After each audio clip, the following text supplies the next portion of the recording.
नमस्कार, ये आकाशवाणी पटना है। अब आप खालिद रशीद से प्रादेशिक समाचार सुनिए। पहले मुख्य समाचार।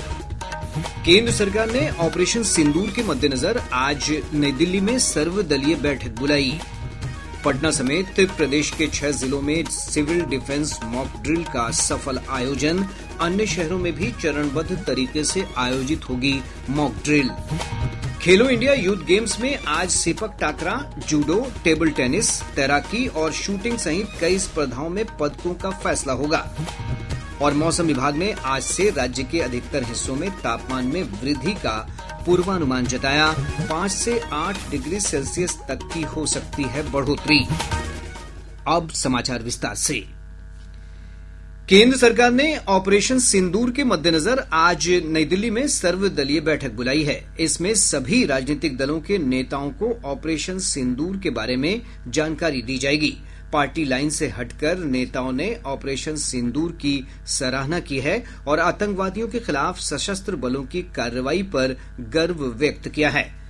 इससे पहले पहलगाम आतंकी हमले के बाद सभी दलों ने सरकार की हर संभावित कार्रवाई का समर्थन किया था। ब्यौरा हमारे संवाददाता से। भारत ने ऑपरेशन सिंदूर के माध्यम से अपने जवाबी कार्रवाई के अधिकार का प्रयोग किया और ये कार्रवाई बहुत सोच विचार के बाद संतुलित ढंग से की गई। ऑपरेशन सिंदूर ने दुनिया को एक स्पष्ट संदेश दिया है कि भारत किसी भी आतंकी हमले को बर्दाश्त नहीं करेगा। वहीं इस ऑपरेशन ने नरेंद्र मोदी सरकार की आतंकवाद के खिलाफ जीरो टॉलरेंस की नीति को भी प्रदर्शित किया। इससे पहले कल केंद्रीय मंत्रिमंडल की बैठक हुई। इसमें प्रधानमंत्री नरेंद्र मोदी ने सफलतापूर्वक ऑपरेशन चलाने और आतंकी ठिकानों को नष्ट करने के लिए सशस्त्र बलों की सराहना की। ऑपरेशन सिंदूर के जरिए भारत ने इस प्रतिबद्धता को पूरा किया है कि पहलगाम हमले के लिए जिम्मेदार लोगों को जवाबदेह ठहराया जाएगा। यह ऑपरेशन 25 मिनट तक चला और इस जवाबी कार्रवाई में पाकिस्तान और पीओके में 9 आतंकी ठिकानों को नष्ट कर दिया गया। सुपर्णा सेकिया के साथ अमन यादव, आकाशवाणी समाचार, दिल्ली। केंद्रीय गृह मंत्री अमित शाह ने पाकिस्तान और नेपाल से सटे सीमावर्ती राज्यों के उप राज्यपालों और मुख्यमंत्रियों से सोशल मीडिया प्लेटफॉर्म पर अवांछित तत्वों के राष्ट्र विरोधी दुष्प्रचार पर कड़ी निगरानी रखने को कहा है। श्री शाह ने नई दिल्ली में सुरक्षा समीक्षा बैठक की अध्यक्षता करते हुए राज्य सरकारों और केंद्रीय एजेंसियों के साथ समन्वय में त्वरित कार्रवाई करने के निर्देश भी दिए। गृहमंत्री ने कहा कि निर्बाध संचार बनाए रखने के लिए हर संभव प्रयास किए जाने चाहिए और संवेदनशील स्थलों की सुरक्षा और मजबूत की जानी चाहिए। उन्होंने राज्यों से जनता में अनावश्यक भय रोकने और अफवाहों के खिलाफ लोगों में जागरूकता फैलाने को कहा है। गृहमंत्री ने कहा कि स्थानीय प्रशासन, सेना और अर्धसैनिक बलों के बीच समन्वय और बढ़ाया जाना चाहिए। पुलिस मुख्यालय ने ऑपरेशन सिंदूर के बाद पूरे प्रदेश में हाई अलर्ट जारी किया है। विधानसभा सचिवालय, एयरपोर्ट, रेलवे स्टेशनों सहित सार्वजनिक और संवेदनशील स्थलों की सुरक्षा बढ़ा दी गई है। राजधानी पटना में भी सतर्कता के साथ जांच पड़ताल की जा रही है। पटना के एसएसपी अवकाश कुमार ने सभी एसपी और डीएसपी के साथ बैठक कर सतर्क रहने के निर्देश दिए हैं। पहलगाम आतंकी हमले के मद्देनजर भारत और पाकिस्तान के बीच जारी तनाव को देखते हुए कल शाम बिहार के 6 जिलों समेत देश के 244 जिलों में सुरक्षा तैयारियों के मूल्यांकन के लिए मॉक ड्रिल का आयोजन किया गया। हमारे संवाददाताओं ने बताया है कि इस दौरान पटना, बेगूसराय, किशनगंज, कटिहार, अररिया और पूर्णिया में नागरिकों ने संयम दिखाते हुए प्रशासन के साथ सहयोग किया। शाम 7 बजते ही संबंधित शहरों में विद्युत आपूर्ति पूरी तरह बंद कर दी गई।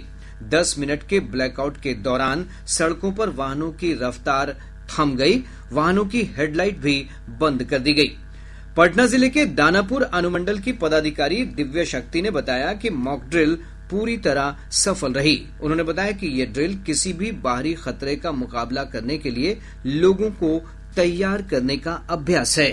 गृह मंत्रालय के निर्देशानुसार पटना में दानापुर अनुमंडल के शहरी क्षेत्र यानी कि दानापुर नगर परिषद और खगौल नगर परिषद में भी इसका आयोजन किया गया। आयोजन के लिए सभी तैयारियां की गई थी। 10 जगहों पे हमने फायर व्हीकल्स लगाई थी जिनके द्वारा सायरन बजाया गया था 2 मिनट के लिए। उसके बाद 7 बजे से पावर कट हुआ था और काफी हद तक सफल हुआ ये, एक्सेप्ट फॉर हमारे जो वाइटल इंस्टॉलेशंस हैं जैसे कि हॉस्पिटल्स इत्यादि, उनको छोड़कर सभी जगह पावर कट हुआ। आगे के लिए जनता से यही मेरा अपील है कि सबसे पहले तो पैनिक ना करें।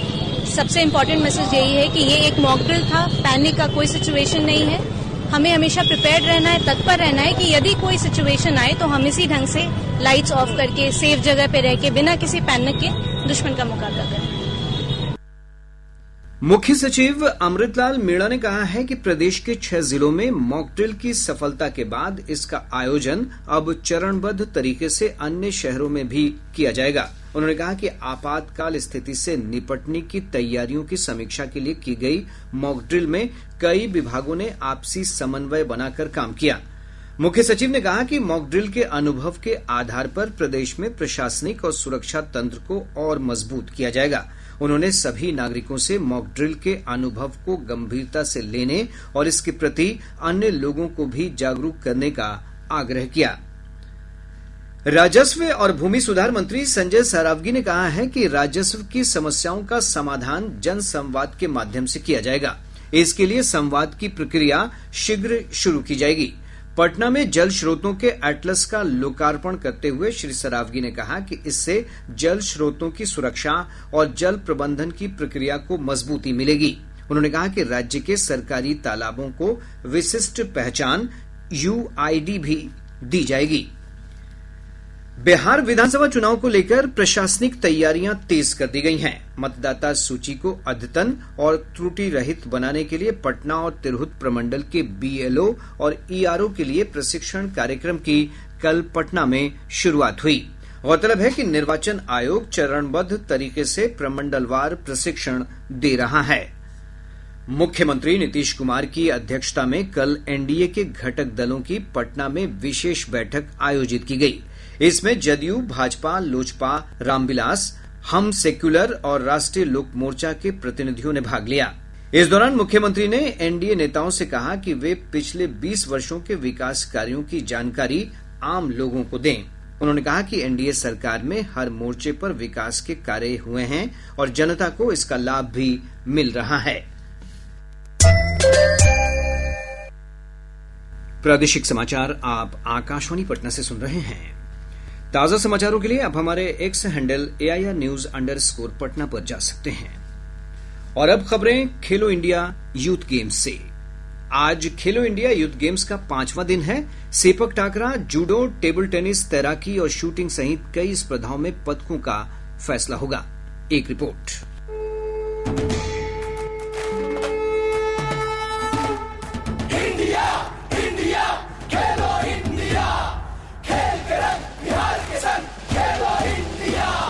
खेलो इंडिया यूथ गेम्स में आज तैराकी की विभिन्न स्पर्धाओं जैसे बैक स्ट्रोक, फ्री स्टाइल और रिले में बड़ी संख्या में पदक दांव पर रहेंगे। सेपक टाकरा, टेबल टेनिस और निशानेबाजी में पदकों के लिए मुकाबले के अलावा प्रतिभागी राज्यों के युवा खिलाड़ी हॉकी, रग्बी, कबड्डी और खो खो की स्पर्धाओं में एक दूसरे को कड़ी टक्कर देंगे। मार्शल आर्ट गतका के खेलों में पंजाब ने कल खेले गए मुकाबलों में 21 पदकों में से 2 स्वर्ण सहित 7 पदक जीते। गतका की विभिन्न श्रेणियों में बिहार ने 9 कांस्य और 1 रजत पदक जीतकर पदक तालिका में अपनी स्थिति बेहतर की है। धर्मेंद्र कुमार राय, आकाशवाणी समाचार, पटना।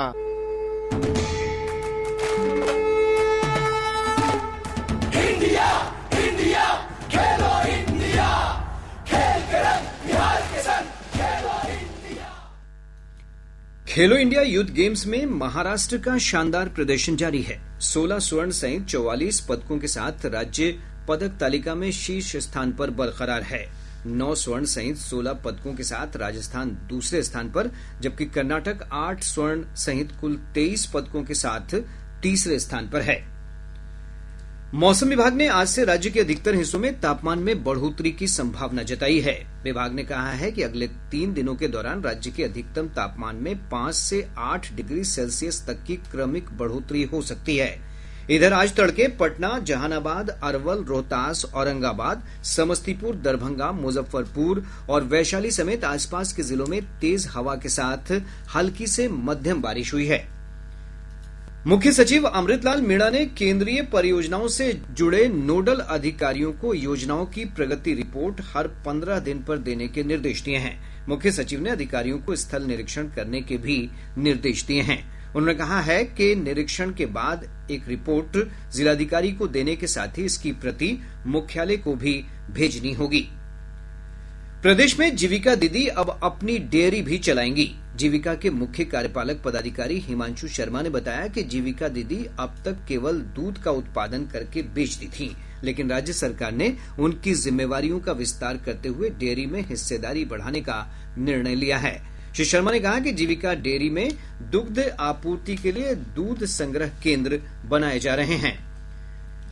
बिहार विद्यालय परीक्षा समिति ने नियोजित शिक्षकों के लिए 10 मई को आयोजित होने वाली तीसरे चरण की सक्षमता परीक्षा को स्थगित कर दिया है। समिति ने कहा है कि अपरिहार्य कारणों से परीक्षा स्थगित की गई है। बोर्ड ने कहा है कि इस महीने के अंतिम सप्ताह में परीक्षा आयोजित किए जाने की संभावना है। इस परीक्षा में शामिल होने के लिए 30,221 शिक्षक अभ्यर्थियों ने ऑनलाइन आवेदन किया है। विश्वविद्यालय अनुदान आयोग यूजीसी ने सोशल मीडिया पर चल रही उन खबरों का खंडन किया है जिसमें पहलगाम आतंकी हमले के बाद उपजे तनाव के मद्देनजर सभी परीक्षाओं को रद्द किए जाने की बात की जा रही है। यूजीसी ने कहा है कि यह सूचना असत्य है। आयोग ने कहा है कि उसकी ओर से इस तरह के कोई निर्देश जारी नहीं किए गए हैं। आयोग ने लोगों से आधिकारिक सूचनाओं पर ही भरोसा करने की अपील की है। रेल मंत्री अश्विनी वैष्णव का आज होने वाला बिहार दौरा रद्द हो गया है। रेलवे की ओर से जारी विज्ञप्ति में कहा गया है कि अपरिहार्य कारणों से दौरा रद्द कर दिया गया है। वे आज मुंगेर जिले में जमालपुर इंजन फैक्ट्री का भ्रमण करने वाले थे। जाने माने क्रिकेटर रोहित शर्मा ने टेस्ट क्रिकेट से तत्काल प्रभाव से संन्यास लेने की घोषणा कर दी है। उन्होंने सोशल मीडिया पोस्ट के जरिए इस बात की जानकारी दी। रोहित शर्मा ने 67 टेस्ट मैच में 40.57 की औसत से 4,301 रन बनाए हैं। अब पटना से प्रकाशित प्रमुख समाचार पत्रों की सुर्खियां। आज के सभी समाचार पत्रों ने ऑपरेशन सिंदूर और मॉक ड्रिल से जुड़ी खबरों को प्रमुखता से प्रकाशित किया है। हिन्दुस्तान ने सेना की कार्रवाई पर लिखा है, आतंकवाद को मिट्टी में ही मिला डाला। दैनिक जागरण ने इसी खबर का शीर्षक दिया है, 25 मिनट में 9 ठिकाने ध्वस्त, 70 आतंकी ढेर। दैनिक भास्कर की सुर्खी है, भारत के हमले से बौखलाया पाक, भारतीय गांवों में आम नागरिकों को निशाना बना रहा, बस्तियों पर बरसाए गोले। प्रभात खबर ने सिविल डिफेंस मॉक ड्रिल को प्रमुखता देते हुए लिखा है, 10 मिनट का ब्लैकआउट और थम गया पटना। राष्ट्रीय सहारा का शीर्षक है, सिविल डिफेंस की तैयारी सुदृढ़ करने को किया मॉक ड्रिल। और अब अंत में मुख्य समाचार एक बार फिर। केंद्र सरकार ने ऑपरेशन सिंदूर के मद्देनजर आज नई दिल्ली में सर्वदलीय बैठक बुलाई। पटना समेत प्रदेश के 6 जिलों में सिविल डिफेंस मॉक ड्रिल का सफल आयोजन। अन्य शहरों में भी चरणबद्ध तरीके से आयोजित होगी मॉक ड्रिल। खेलो इंडिया यूथ गेम्स में आज सेपक टाकरा, जूडो, टेबल टेनिस, तैराकी और शूटिंग सहित कई स्पर्धाओं में पदकों का फैसला होगा। और मौसम विभाग ने आज से राज्य के अधिकतर हिस्सों में तापमान में वृद्धि का पूर्वानुमान जताया। 5 से 8 डिग्री सेल्सियस तक की हो सकती है बढ़ोतरी। इसके साथ ही आकाशवाणी पटना से प्रसारित प्रादेशिक समाचार का ये अंक समाप्त हुआ। आकाशवाणी पटना से अगला समाचार बुलेटिन दोपहर 2 बजे प्रसारित किया जाएगा। नमस्कार।